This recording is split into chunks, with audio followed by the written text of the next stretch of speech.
त्याच्यापेक्षा सौम्य लक्षण आता कोरोनाची झाले, त्यामुळे कोरोना आपल्या बरोबरच राहील, पण काळजी करण्याची गरज नाही। आता मात्र प्रत्येक भारतीयाची प्रतिकार शक्ती वाढलेली असल्यामुळे अत्यंत चांगल्या पद्धतीने आपण सगळेजण या कोरोनाला सुद्धा घाबरण्याची काही गरज नाही। राज्यामध्ये जवळपास 383 नवे कोरोनाचे रुग्ण आहेत ते आढळून आलेले आहेत। विभागाकडून काय सूचना आहेत नागरिकांना? नाही, आरोग्य विभागाच्या वतीनं सातत्यानं सर्वच आजारांच्या बद्दल अतिशय सतर्कतेने सर्व आरोग्य विभागाच्या यंत्रणेला सूचना दिल्या जातात। अशा पद्धतीची कुठेही जरी काय एखाद्या पेशंटची संख्या वाढत असेल तर त्याच्यावरती लक्ष ठेवून आरोग्य विभाग सातत्यानं आहे।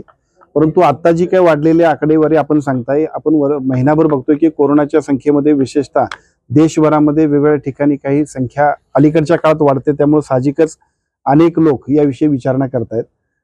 मीडिया असेल, सगळ्या आपल्या वेगवेगळ्या पद्धतीच्या सगळ्या पत्रकारांच्या मध्ये सुद्धा याच्याबद्दलची जी काही चर्चा आहे, या सगळ्याला माझी फक्त विनंती आपल्या माध्यमातून सर्व नागरिकांना, यापूर्वी सुद्धा मुंबईमध्ये सुद्धा 1-2 बैठकींमध्ये आम्ही सांगितलेलं आहे की कोरोनाची ज्या पद्धतीनं आता वाढलेले हे पेशंट्स आहेत, पूर्वीच्या काळातल्या पेशंट्स आणि आताच्या पेशंट्समध्ये एक मोठा फरक असा आहे की पूर्वी कोरोना आपल्यासाठी नवीन होता, प्रतिकार शक्ती आपल्याकडे त्या पद्धतीची नव्हती आणि त्या सगळ्यांमुळे आपण सगळेजण घाबरलेल्या अवस्थेत सामोरे गेलो होतो। आता मात्र प्रत्येक भारतीयाची प्रतिकार शक्ती वाढलेली असल्यामुळे अत्यंत चांगल्या पद्धतीने आपण सगळेजण या कोरोनाला सुद्धा घाबरण्याची काही गरज नाही। दुसरा भाग त्यातला असा आहे की आता हे एका बाजूला आपण घाबरण्याची गरज नाही हे जेवढं खरं आहे, तेवढं कोरोनाचं लक्षण सुद्धा सौम्य आहे। त्यामुळे या सगळ्या गोष्टींबद्दल अधिक फक्त काळजी घ्यावी, विशेषतः जे आजारी लोक आहेत की जे सगळ्याच आजारामध्ये आपण सगळेजण काळजी घेत असतो, ब्लड प्रेशर असेल, वेगळ्या पद्धतीचे आजार असतील, त्या सगळ्यांसाठी डायबेटिक पेशंट असतील, या सगळ्यांनी सुद्धा थोडी आपल्या आरोग्याची काळजी घ्यावी। पण तज्ञांचं म्हणणं आहे की या सगळ्या कोविड-19 मध्ये 4 नवे व्हेरियंट पाहायला मिळत आहेत असं तज्ञांचं मत आहे। काय त्या संदर्भात आरोग्य सातत्यानं राज्य शासनाच्या आरोग्य विभागाची केंद्र शासनाबरोबर सातत्यानं संपर्क सुरू असतो। दररोज होणारी पेशंटची अपडेट आमच्या सगळ्यांच्या माध्यमातून सेंट्रल गव्हर्नमेंटकडे दिली जाते।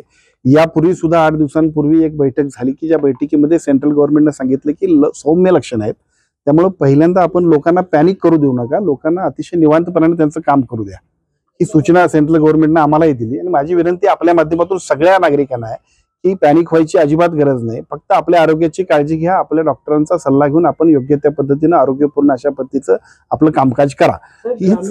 ग्रामीण भागाच्या संदर्भातल्या रुग्णालयासंदर्भात सध्या वाईट अवस्था आपल्याला भासते।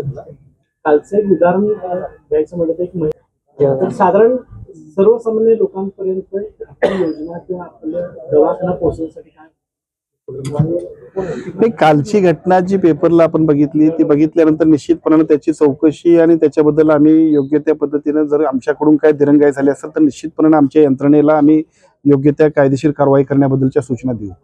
परंतु मी आपल्याला दुसरी बाजू पण सांगेन आरोग्य विभागाची की आजच्या घडीला कुठल्याही पेशंट पर्यंत अत्यंत चांगल्या पद्धतीने, अगदी तुम्ही छोट्या मोठ्या खेड्यापाड्यातच नव्हे तर वाडी वस्तीत आणि डोंगर कपारीमध्ये सुद्धा आमच्या सगळ्या जी काय आरोग्य विभागाच्या आशा असतील, आमचे ANM असतील, आमच्या सगळे MPW असतील, हे सगळे लोक आरोग्यसेवक अतिशय चांगल्या पद्धतीनं पेशंट आणि त्या पेशंट बरोबर विशेषतः जी काय एकूण अशा बाळंतिणी असतील, बाकीच्या सगळ्या लोकांच्यासाठी राईट मॉनिटरिंग करण्यासाठी आमची एक सिस्टम आहे, सेंट्रल गव्हर्नमेंटच्या गाईडलाईन्स आहेत, त्याप्रमाणे त्यांच्यासाठी आम्ही पहिल्यांदा आग्रह करत असतो की तुम्ही अगोदर जर समजा अडचण असेल, कारण बऱ्याच वेळा आपण बघतोय पेपरला बातमी असतो की धनगरवाड्यामध्ये एखादी प्रचंड पावसाच्या वेळा प्रसूती होताना सुद्धा दुर्दैवी घटना घडते, पण त्यावेळेला सुद्धा तिथं आरोग्य विभागाची यंत्रणा पोहोचून त्या सगळ्या कुटुंबियांना आम्ही विनंती केलेली असते की तुम्ही खाली या, आमच्या हॉस्पिटलमध्ये तुमच्यासाठी अतिशय चांगल्या पद्धतीची माहेर नावाची योजना आहे की ज्या योजनेमध्ये तुमचा संपूर्ण खर्च आणि अतिशय चांगल्या पद्धतीची काळजी घ्यायची जबाबदारी राज्य शासनाची, अशा आमच्या योजना आहेत।